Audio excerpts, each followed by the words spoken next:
Okay, so just as a quick heads up, this is a new form of content, so any and all feedback is quite useful. This was recorded before BlizzCon, and there will be another one of these at the end. Hello and welcome to the Expanse. I'm Etch the Quack, and I hope you're having less quack day than myself. What happens when a quacked duck with no social skills and a curious wolf that's part Tauren decide to talk about lore? Well, you're about to find out. Today I'm here with Lhok from Shinies and Lucydos. Hello. And today we're going to be talking about Shadowlands lore and kind of the speculation surrounding the lore and the interesting things we've found in relation to the lore. Welcome, Lhok, and thank you for being here. No worries. Although, to be honest, I'm a little bit curious as to what you've got in store for me this time around. My mind's been shattered at some of the things I found, like just, that's going to be important later on, or most likely, or at least that's what's going through my head. So, yeah, I guess I should probably start then. I guess for those listening, I guess the theme of this podcast is going to be, I guess, quote unquote, grounding the Shadowlands. And when I say grounding, what I basically mean is, with a lot of the speculation that's kind of turned up in Shadowlands, a lot of it's been, well, cosmic, larger than life, first ones, creation of the universe, etc., etc. But very few of the speculation and or just lore bits have really brought anything back to Azeroth. And I mean, it's reasonable why nothing's been brought back to Azeroth, but nothing's really brought it back to Azeroth. This speculation and a lot of things that I've kind of found, and I think we'll be talking about in this podcast, is going to be kind of bringing a lot of things back to Azeroth. And I mean, it's not going to diminish the amount of interesting things and like universe expanding lore that's in the Shadowlands. It's just more like, here's how it all possibly connects to Azeroth as well, and how the history of Azeroth, well, how'd I put it? We know very, very little about the history of Azeroth, and I think we're going to get a lot of surprises in Shadowlands. But yeah, enough with the introduction. Let's begin, shall we? Fire away. Okay, so I guess the first grounding theory thing that I noticed was the other side. And the other side is very interesting to me because, I mean, I think everyone knew it was going to have important lore. I'm just kind of shocked at how important the lore may be. And all of this lore I'm thinking of kind of revolves around the what. And that is, what is the other side, or specifically the dungeon we walk into. Because when we walk into this dungeon, what it actually acts like is, well, it acts like Oribos, basically. As in, you walk into a central area that will portal you to seemingly different realms, or at least different locations, but overall most likely separate realms, considering we go to Hakkar, Zul'Gurub, assumedly someplace in the physical universe with the Maelstorms, and Ardenweald with the broker. So with this kind of observation, I was like, oh, okay, that's interesting. Why in the world is there a place that almost identically matches Oribos in the other side, or why is the other side like this? And initially I looked at like who most likely created the other side, and it turns out, at least it's seemingly implied through the weekly quests, that Mueh'zala was the one who created the other side, which is like, okay, cool. But if that's the case, then there kind of becomes a few really big questions, like, why is the other side kind of brokered and torn up? Because like when we go in there, it's rather obvious that someone's been through and destroyed most of the stone pillars, which seemingly act as portals to other realms. And where I would say it was Bonsam-D, it doesn't seem to be the case, because he literally kind of, well, when we kind of meet him in the Ardenweald questline for the first time, he's kind of in the other side and he says, hey, how do you like what I've done with the place? And he basically seems to imply that he wasn't the one that destroyed the pillars. It's more like he's kind of put them back together, hence why there are portals to Zul'Gurub, Ardenweald, etc., etc. It's like, okay, cool. And then the second option would be, well, okay, obviously it's most likely Mueh'zala, but the thing is, with Mueh'zala's kind of temperament, I don't see him actively destroying what was his, especially considering everything he has seemingly been through and his want to be remembered. And so the question kind of becomes, well, okay, who destroyed this section of the other side, specifically Mueh'zala's part of the other side, and more importantly, what was it built for to begin with? Because once again, it's very, very similar to Oribos in regards to its design, or it seems to be very similar to Oribos in its design, minus the anima flow. And this is where the locations that the other side go to start to become kind of important. And the reason why is because, well, the main one is Hakkar, like Zul'Gurub, because as you know, Lhok, Zul'Gurub has had a separate realm phase, like a different realm on top of it for a very long time, as in I know it was in Kata, but was it also in vanilla as well? As in where we kind of have to save a car from Jindo. Was that also kind of made prevalent in vanilla? So in vanilla, the original instance of Zul'Gurub, you'd go in, you'd kill the priests, and then you would find Hakkar up on his sacrificial altar, and you would just kill him. Jindo was actually a boss in there. But I mean, he's a boss in the newer one, but he was actually Jindo, I think the Hexer, and he was up in the top. And where Zalazane is, I think it's Zalazane? Zanzel, I think. The dude who basically turns people into zombies is up where Jindo used to be. But going back to the what may have destroyed the other side, I think there's a hint in what Bwonsamdi and Mueh'zala are talking about. So for me, and I could be absolutely wrong when it comes to this, but I think what might have destroyed the other side, or at least turned it into what we see, is the lack of worshippers for Mueh'zala. Because if you think of it, we didn't really even know who Mueh'zala was. Like, the only sort of hint of Mueh'zala for the longest time in the game was a obscure tablet in Zul'Farrak. Then we got mention of him in Traveller, and then we had the hint of him in Dazzle, and then we actually met him this X-Pack. And Bwonsamdi even says, it's like, oh, the trolls got sick of you, what with the blood, and then Mueh'zala sort of cuts him off and sounds like he's strangling Bwon. And I know Loa's, like most people in the universe, I shouldn't say people, deities in the World of Warcraft universe seem to have their power directly tied to the faith of their worshippers. So if it's at full force, then they're very powerful. If it's waning, then they're less powerful. If they don't have any, then, that's effectively death for them. So I wouldn't be surprised if decay and time set in and that he was almost forgotten, basically. And that's what sort of caused the decay, if he can't maintain the other side because his powers is not as strong.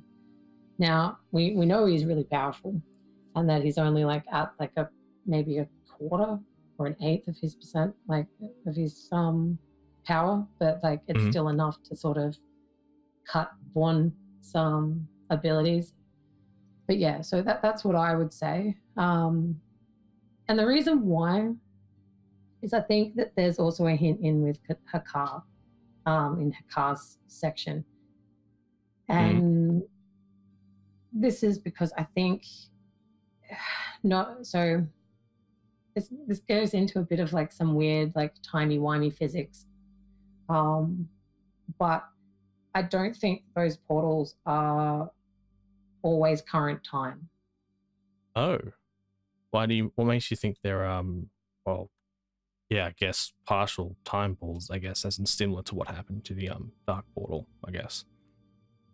Well, this is only in specifically Hakkar's case. I feel like we actually go back. Well, not even back, like sideways, if you will. Like, so I don't know how many people are even interested in this at all, but there is current theories in which, you know, you have like the choices and all that sort of stuff, and if you pick one, then, you know, the other one still goes off, but in like a separate timeline that shears off into another timeline, another timeline, and another timeline, and another timeline, and you can go from one timeline to another to another if you've got the ability to jump timelines. It's sort of similar in practice to like how the bronze dragonfly works. Like they can see all timelines, and, you know, they can jump in between at will, but all timelines are running parallel to each other based off various choices that you make. I think the one from Hakkar, right? We actually sort of either go back in time or into a different choice timeline to that, because it's just a feeling that I get. Like, I could be completely wrong, but just because the section that we go into is very Sunken Temple and ZG like. You don't really see the starting halls in that section of the portal when you go in ZG. You see that in Sunken Temple. And then you go out on top of the sacrificial area where Hakkar is actually sitting, and that's very reminiscent of ZG. When you look around, it's in ZG.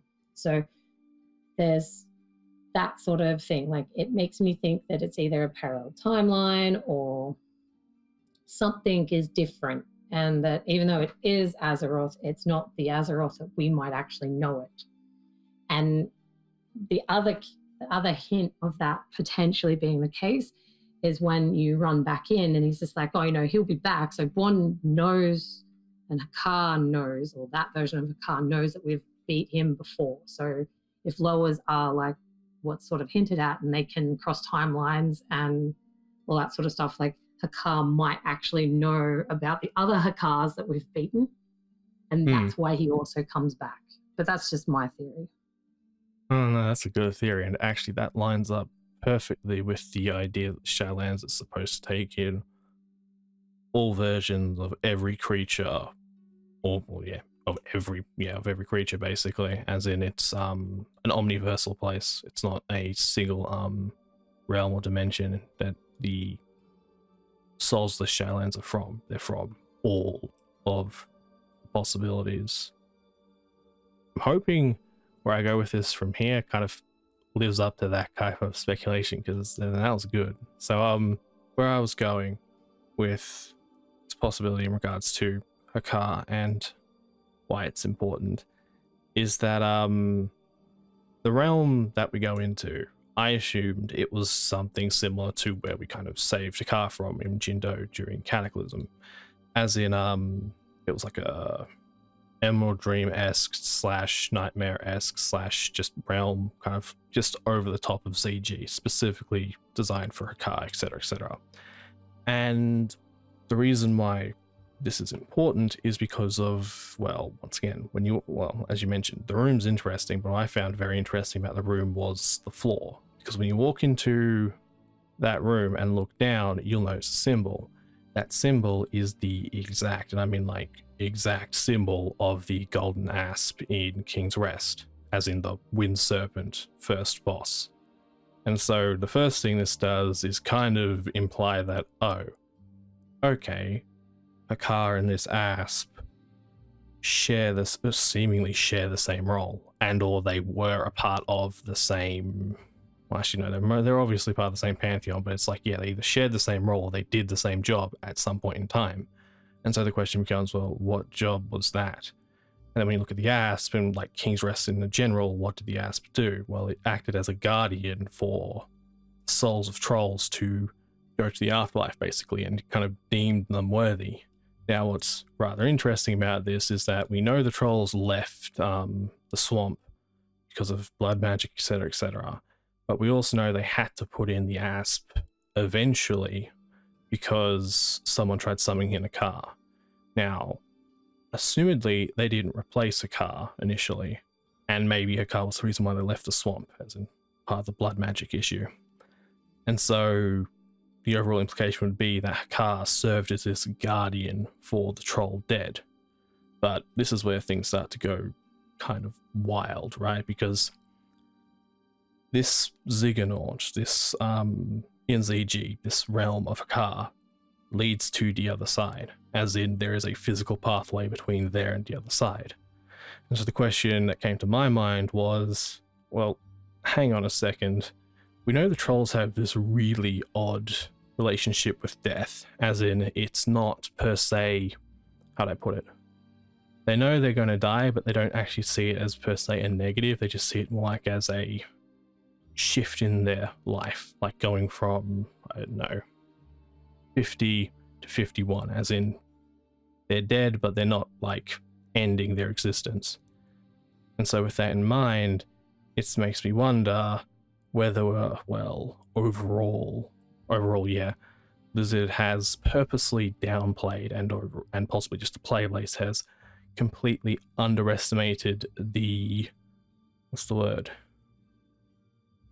word for a technologically advanced civilization? Advanced. Yeah, it's just like ancient civilization, technologically advanced civilization, just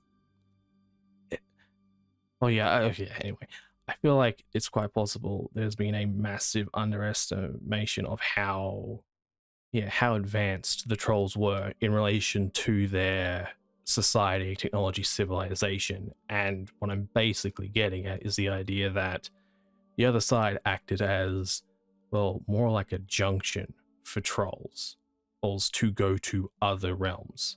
And one of those realms obviously being Ardenweald, because there is literally troll ruins in Ardenweald. But it's this idea that you basically had a civilization that was on Azeroth, but also had a way to go to other realms through, well, seemingly death, or through seemingly separating their souls from their bodies. And this kind of raises questions about blood magic and what the troll's kind of original form as well. As in this idea that if you know how to flesh shape, like craft flesh, you can basically create any form you want. And so the important part becomes the soul. So if you're in a society that obviously could use blood magic to high degrees, as we can see with Hakkar and G'huun, then is it really that far-fetched, I guess, to say that, yeah, the trolls were a multi-realmal empire at some point? And so the idea is that the Ziggurnauts, or specific Ziggurnauts, or these places where the wind serpents turn up, were kind of junctions for the trolls to get from one realm to another, specifically through spirits. But the trick was they kind of had to get past their serpent guardians to begin with, which in the case of Hakkar, it seems like he went completely, well, off the rails and just got completely consumed by the want for blood and power, basically. So yeah, it's a bit quacked, but it's the idea that, yeah, the trolls did get beaten by the elves, but it's more this thing of the trolls weren't primitive in comparison to the elves. It's more like this thing that the empire just fell to another empire, but this empire had the ability to traverse realms, and I wouldn't be shocked if the elves had the same ability at some point in time as well. And actually, I guess, taking this a bit further, if this is the case, and civilizations post the Titans had this ability to traverse realms, and their civilizations were that advanced, or at least that attuned to, I guess, their spirits, souls, death, whatever, and could just do this type of stuff, it actually explains, at least in my head, Zul'Farrak Empire to begin with, the empire that, for me, has no plausible explanation for existing, considering they make out like their empire was huge, and it's like, okay, cool. But we're also being told, specifically, they weren't trolls, and they were followers of Zul'Farrak, but they weren't trolls. But if they weren't trolls, then where did this empire, or when did this empire exist? Because for all intents and purposes, you would have expected it to have clashed with the trolls. I know there's at least one other example that comes to mind, but it's this idea. Oh, actually, that's it. The Vulpera as well, because we know the Vulpera seemingly have a connection to the Vulpin, or you'd assume they have a connection to the Vulpin in Ardenweald. What's interesting about the Vulpin in Ardenweald is that to get one of the battle pets for it, it's just a quest you'll get in Ardenweald. You end up finding out that Vulpin are kind of, what's the word? They're realm jumpers, or they're planet hoppers, because this little thing we go after literally takes us to multiple different realms within the Shadowlands at just like the blink of an eye, and we kind of eventually catch it, but it's kind of this thing of, oh, okay, so if this is how these foxes kind of operate, then this kind of explains the Vulpera's nomadic nature, but also kind of explains how they ended up on Azeroth with seemingly no origin point whatsoever, and kind of same with this Zul'Farrak. I'm hoping all this is making sense so far, but like, if it's not, just tell me. Yeah. I mean... Oh, that bad, eh? The reason why I'm like, yeah, is because there's a little thing that I know about the Vulpine that you might have missed. I probably have. I'm not going to lie. I probably have missed it. So when I first saw the Vulpine Familiar, so that's the mount that came out, and I noticed that it could fly, I thought it was really cool. I mean, I really like foxes. I really like wolves. You know, those sorts of things are my jam. But it reminded me of a specific legend from Ireland. And that is about a psychopompic creature that guides souls and guards the dead, and that is called an Enfield. Now, the Vulpine Familiar in the game is not a direct one-to-one comparison. An Enfield is a fox-like hybrid creature. It has front legs of a bird. It has wings, so it can fly. It's about the same size, maybe a little bit bigger than a fox. It has very Vulpine features, but it appeared during a battle. I can't remember off the top of my head the clan, but one of either their chief or I think it was their chief or one of their prominent warriors died in this bout. And back in the day, like, it wasn't out of the realms of possibility for the other side to completely humiliate the one that they've beaten by taking either their chief or their most prominent warrior, go out there, try and find the corpse and either mutilate it, grab it and sort of like display it as a means to demoralize the other guys, or just generally doing horrible things. Like the Celts used to take people's heads and used to ride around with people's heads on their horses' saddles and hanging them up in their houses and stuff. Gruesome stuff. Anyway, this Enfield appeared out of nowhere and would not let the enemy touch this particular warrior's corpse, and would not give up, and held the army at bay until such a time as that warrior's troops or like family could come and claim the body. And then they took it upon themselves as that was their royal emblem. And I think it's very interesting that these creatures have come from Ardenweald, which is very, very close tied to a lot of the stories of ancient Ireland, for example. That's interesting because, well, I think it you or I know someone pointed it out to me, but Lord Reynard, he's part of the Night Corps. He's kind of like the head Vulpin in Ardenweald.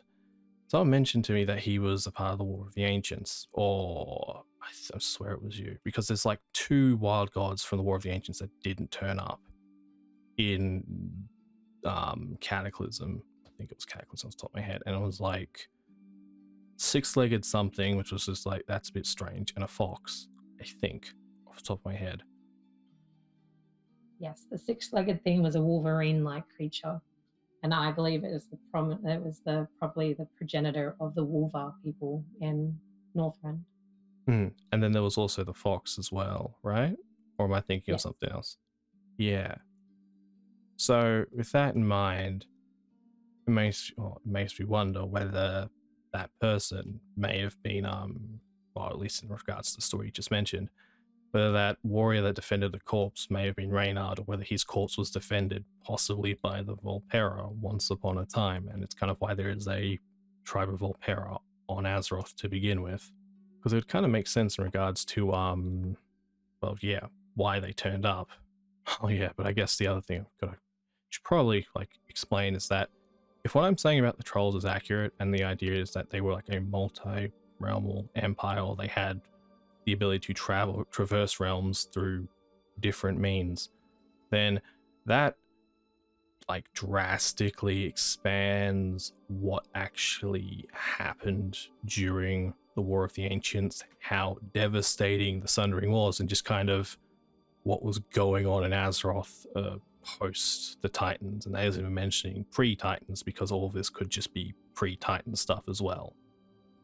Because yeah, it kind of just, I'm not going to say it breaks the law, but it can recontextualizes a lot of things to the point where you're like, okay, if true, then that changes a lot. Like, I know you definitely mentioned this to me. It was Vol'jin's short story. The place he goes to become a Shadowhunter. What was the place called? I believe it's like home. Just home? I think so. Okay. Well, home, I guess. You mentioned that this place existed, as in it was kind of seemingly another realm he went to kind of become a Shadowhunter, and you mentioned the idea that what was really interesting about this, and what seems to heavily indicate he went to another realm, was the fact that he goes into this place and time has passed, a lot of things have happened, etc., and he just like comes back. So it does seem like he went to another realm. And the thought that came to mind was that, well, if the trolls did have this ability to traverse realms, like jump between one and the other, then it would actually make sense what the Ziggonauts were kind of designed to do, and kind of also imply that once again, the Sundering had damning effects to Azeroth as a whole. Like, the ridiculous amount of damning effects it had is just, we can't actually calculate yet. And basically what I'm getting at is the idea that places like this place, Vol'jin became a Shadowhunter, may have been a part of this network connected to the other side. And so the possibility is that the other side may have been partially destroyed because of the Sundering, as in it wasn't something else entirely, it may have been the Sundering. And or it's possibly what I'm just calling the third troll deity. And when I say the third troll deity, basically when you go into the other side, on the initial platform you walk into, you can find these face mask statue things, and you'd think it's possibly Bonsam-di or Mueh'zala. The problem with that assumption, though, is, well, the mask does not match any of the existing masks related to Mueh'zala or Bonsam-di. And what's really interesting is that you can actually find the same mask, for whatever reason, in the tar pits in Nazmir. As in the tar pits with the raptors and whatnot, you actually find the same mask. It just makes me wonder whether there is possibly another troll deity that we're missing in regards to the troll pantheon, other than Mueh'zala, or at least another forgotten lore, I guess. Potentially. I just looked at my notes and pulled up the story of Vol'jin the Judgment, which is where it comes from. And the name is First Home. And it does actually really sound like they run through like a sort of a barrier, if you will. Because it just says here, I'm just going to read it out for you. With a mighty cry, they ran headlong into First Home. They crashed through grasping vines and roots. The place teemed with death, both sudden and slow, but they were young, and they were sure they couldn't really die. So there you go. And I mean, This also raises some interesting questions about Bonsarmdi and Mueh'zala, because we know Mueh'zala is a shapeshifter. That's the initial thing. But it's also that fact that I think it was in, which one was it? Shadows of the Horde. Bonsarmdi mentions that he's curious about what the trolls were prior to being trolls, and like before that and before that. And once again, assuming this possibility of a troll multi-realm empire, whatever, may have actually been a thing, it actually raises that question of whether the trolls actually originated from Azeroth. I mean, I know they're supposed to be like Azeroth's OG race, or one of the, but yeah, they're supposed to be Azeroth's OG race. There's kind of this thing of, well, yes, but if we go on this idea, then it's quite possible that they got cut off from the overall network at some point in time due to some catastrophe or individual, etc., etc. And it's how they kind of became trolls and kind of lost their, quote unquote, lost their way, basically, as in kind of became isolated and became their own subsect and possibly the new species, depending on what happened with the flesh shaping, etc., etc. I mean, it's probably, if I was going to say anything out of that, it's probably when they gained flesh that they couldn't go back. I can see that being the case, and I mean, it would probably explain what the wind serpents were designed to do as well. As in, well, Hakkar's called the soul flayer, but it's this idea that, and the ass judged the worthy, so putting two and two together, it wouldn't be surprising if the whole point of them was to kind of eat flesh of wherever they kind of went to and allow the soul to move through. But assumedly, Hakkar went absolutely mad because of the amount of flesh he was consuming and just became, what's the word? A hungry nightmare, basically. You know my theory on Hakkar. It wasn't so much the flesh that he consumed. I really believe that the blood magic corrupted him. And do you want me to launch back into this mad theory of mine? Yes. I mean, let's be real. It's the go-to thing for this channel: mad theories and speculation. So please go nuts. So, and I believe I spoke to you last time we tried to record about this. And it links to Revendreth. So it's been long held that blood magic is very corruptive, which is why people try to avoid it. We see the warnings and whatnot in King's Rest. Hakkar, the soul flayer, he's like the blood god. He's crazy. Cahoon was like to do with blood. He'd be crazy. Zul had blood and shadow magic, which he was crazy. But Zul also links to Mueh'zala. Like, if you have a look at how Zul looks, he looks very similar in tusk and eye shape and face, or figures as Mueh'zala. I was going to go into a segue there, but I'll get back to that. So I don't actually believe Hakkar looked like he did that when we saw him in Zul'Gurub with the crystal heart. I think that happened far later. I believe he was experimented on in Uldir, because we see his blood in Uldir. It's part of Vectus. And just the way that his chest is, it really looks like something that you would do for open heart surgery. The ribs are all exposed, massive cut, heart is missing, that sort of thing. Yep. But I believe that he got that way because they were trying to work out how to reverse the corruption of blood. That's what the Titan Keepers were trying to do in there. Specifically blood. Specifically blood. And I believe he was probably something similar to the Golden Serpent to begin with.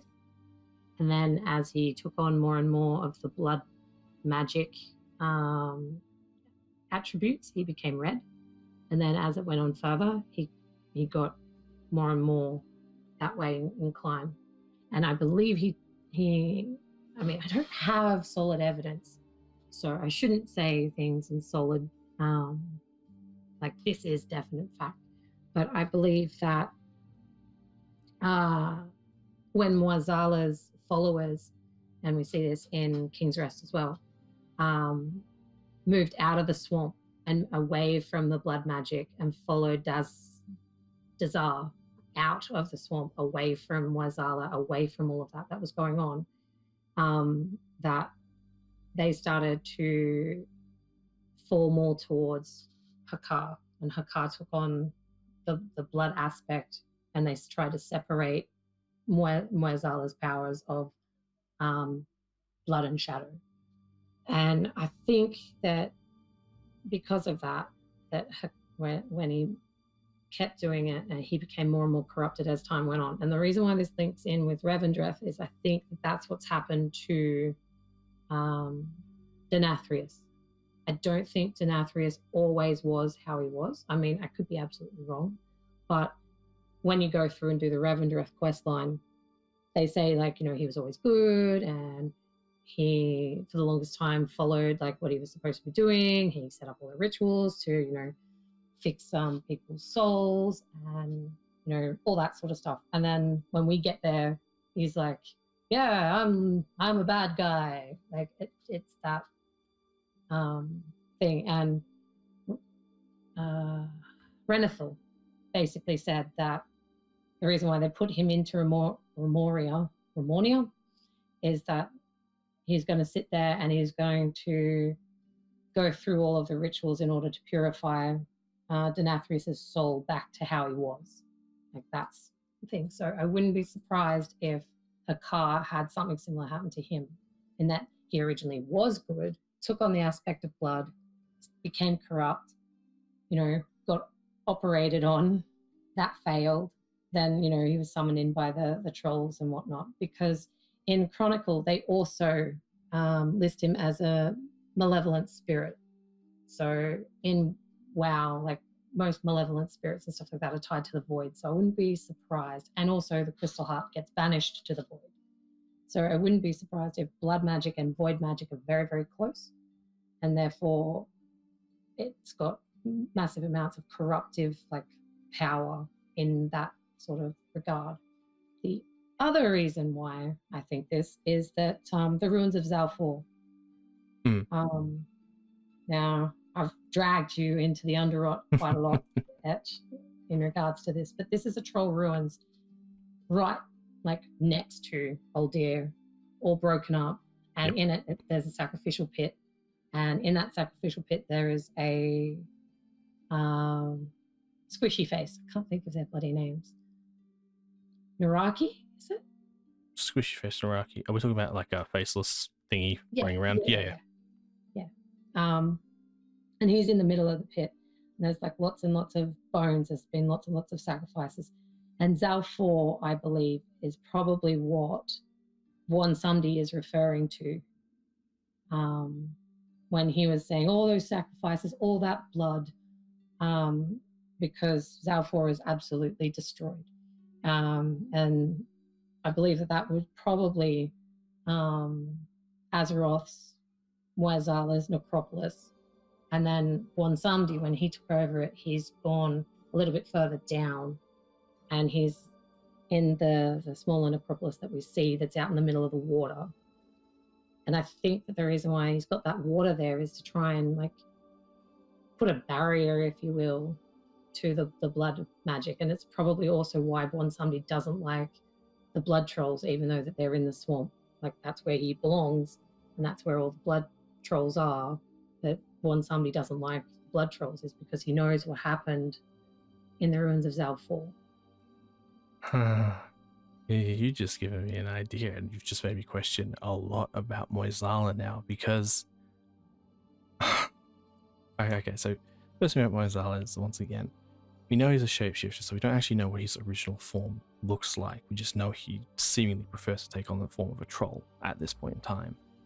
What's interesting about the fact that you've mentioned Zalfor and the idea that this was all in regards to Mueh'zala is that technically Mueh'zala's power is split into three. As in, there's shadow, blood, the two things he shoots out at you, but then there's the slam he does, which is necromancy. Now, we know now, as you mentioned, Hakkar sees seemingly the aspect of blood, right? So that would assumedly make on Samdi the aspect of necromancy because, well, we know he's connected to Mueh'zala. It seems that's where he got his power from. Okay, cool. So if that's the case, then that would seem that Mueh'zala is either the remnants of Shadow, like he's like the Shadow entity, or he gave his Shadow power to someone else. In which case we're missing a lower, which I guess would be an interesting reveal later on. But even then, just assuming we go back to Mueh'zala, just sticking with the Shadow, this would seemingly imply that Mueh'zala has a lot more to do with the Shadow, and possibly the old gods are just that type of era than first appears, like a significantly more of a connection. Because when you mentioned the idea of like the blood, the sacrifice, and whatnot, it's just like, it's just the thought that instantly came to mind was, well, hang on a second. We know Gahun and all of Uldir, all of that was specifically designed around the idea of testing old god corruption and whatnot. And we've got Mueh'zala right next to it doing almost an identical thing. And so where I'm not saying Mueh'zala is an old god, no, I'm not saying that. It'd be very interesting if I guess he was a lower / spirit related to them once upon a time, and that the form that we're currently seeing him in is possibly something a lot less than what he actually was. As in, if anything, think of it kind of similar to Il'gynoth, except not as intimately connected to N'Zoth. So he could have, well, actually thinking about it, he could have possibly been connected to Yogg-Saron thinking about it, but regardless, this raises a lot of interesting questions about Mueh'zala as well. And actually thinking about Uldir, to just bring it back to that for a second, Uldir's creation has always been, well, the assumption has been, and I've probably been one of the biggest perpetuators of this, but the assumption with Uldir has been that it was created when the Titans were first invading Azeroth, so it was like one of the first facilities to test on the old gods. What I find interesting, though, is that if the trolls did have the ability to cross realms and specifically get into Ardenweald, because they did have a specific ability to get into Ardenweald, we know this, and they literally built roads in Ardenweald, which is just an interesting factor in of itself. But with that in mind, it just makes me wonder whether it wasn't actually created like was one of the first, but was possibly one of the last, and was specifically created by the Keepers. And the reason why it's so, what's the word, primitive, isn't because of how old it is, but more like because it couldn't be recreated by the Keepers at that point in time. And so the idea would be that the reason why Gahun was being experimented on, and possibly where the Titans were getting their lower from, as in the Fetid Devour and where all that was coming from, had something to do with Ardenweald specifically, and possibly had something to do with, I don't know, a black market trade of getting things out of Ardenweald to test on Azeroth, possibly going through the other side. So my theory is not quite like yours about Uldir. Like I've already said, I do believe that it was a testing facility. I think it was made by Tyr. I'd agree with that. So a keeper. Yeah. And I think it was made with two goals in mind. Yeah. I think it was, because it's very secret squirrel, this facility. And I think it was built to basically find out how the old gods and, you know, how this corrupted magic works and if they can reverse it. But I also think Tyr might have had a bit of a ulterior motive as well. Does this relate to the Odin Reichel stuff, or is it something else? It ties in a little bit to it, but not a whole heap.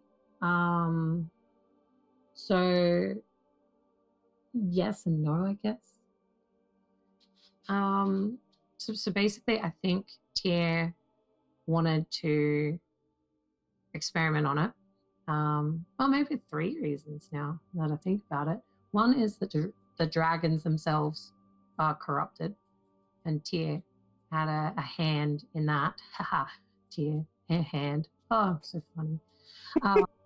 But I do believe it comes down to him somewhat being corrupted by his missing hand. So the silver that his hand was made out of primordial silver from the very depths of Uldir by Arcadis and Jotun. And as all Tauren will tell you, beware the deep places of the earth. Yep. So I wouldn't be surprised if by doing the research on trying to reverse the corruption of the dragons, because Odin was just like, yeah, well, they're elemental based, so they're going to become corrupt. It's just a matter of time. And I mean, as much as Odin is a terrible person, even terrible people can be right about certain things. And yeah, so it would be that. It would be his hand that could be potentially like his new hand that could have been potentially corruptive, and also trying to work out a way to remove the corruption from Azeroth, which was their, keeper's duty as well. So I could see that. And the reason why I think it's very tied to Arcadis and Uldir and all that sort of stuff is that there is Arcadis-like keeper, if you will, or at least a Titan follower. I'm not sure exactly what you would say it is. Titan Watcher? Forged. Yeah, it could have been a Watcher, but it looks very similar to Arcadis, and it's all busted up, and it was holding a box, and that's at the back of one of the seals in Nazmir. It's where all of the busted ruins are up near the Naga, and it's been there for a very long time. It's definitely like, so you would come across it obviously would have walked across the road, so there was trade going backwards and forwards, at least from Uldir to Uldir, and we know that from that facility, pretty much like the Chamber of the Heart, pretty much the only person who knew about it was Arcadis, outside of potentially Tyr. And I reckon that that's the reason why Arcadis kept the secret, is because it had to do with Tyr. Well, this is where things get interesting, right? Because something that's always gone through my head, right, at least when it comes to trolls, is Shadowhunters.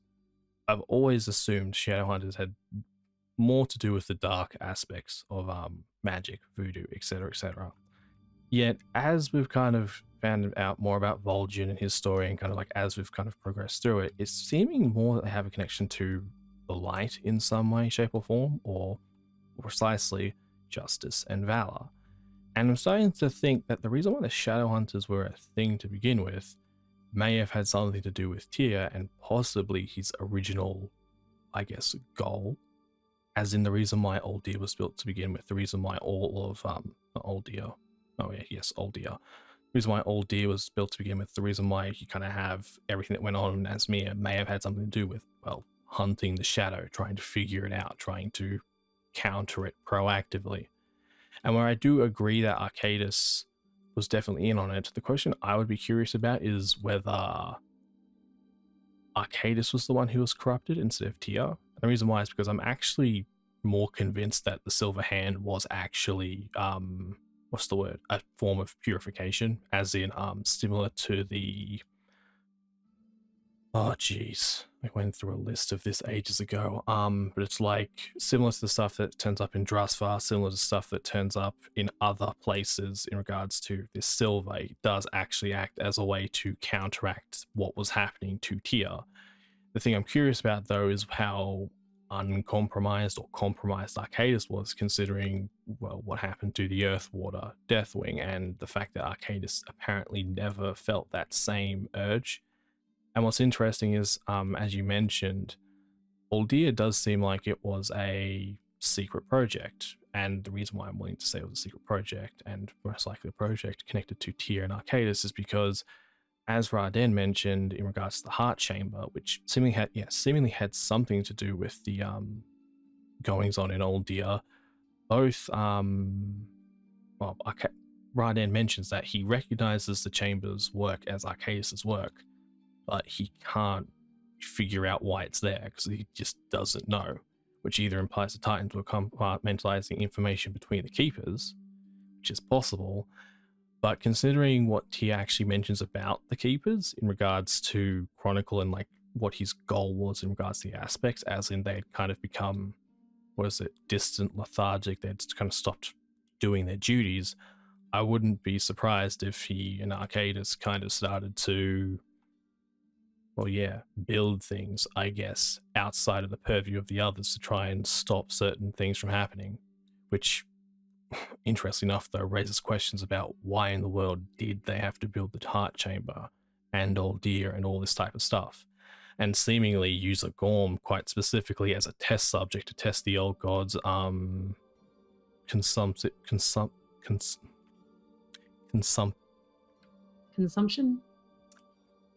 I'm trying to add an "iv" on the end. Consumptive. There you go. Consumptive nature. Words. But yeah. So interesting stuff there, to say the least. But yeah, that's like the first possible grounding theory. You need to go? Yeah. Thank you for being here. Hope it wasn't too exhausting. No, it's good. I mean, you can hear my voice starting to crack, but it's all good. Happy to do more if people want to listen to us ramble at each other. Oh, well, even if they don't, I might do it anyway because I found this fun. Yeah, well, that's it exactly. Thank you for coming, and until next time. Well, thank you for having me. See ya. See ya.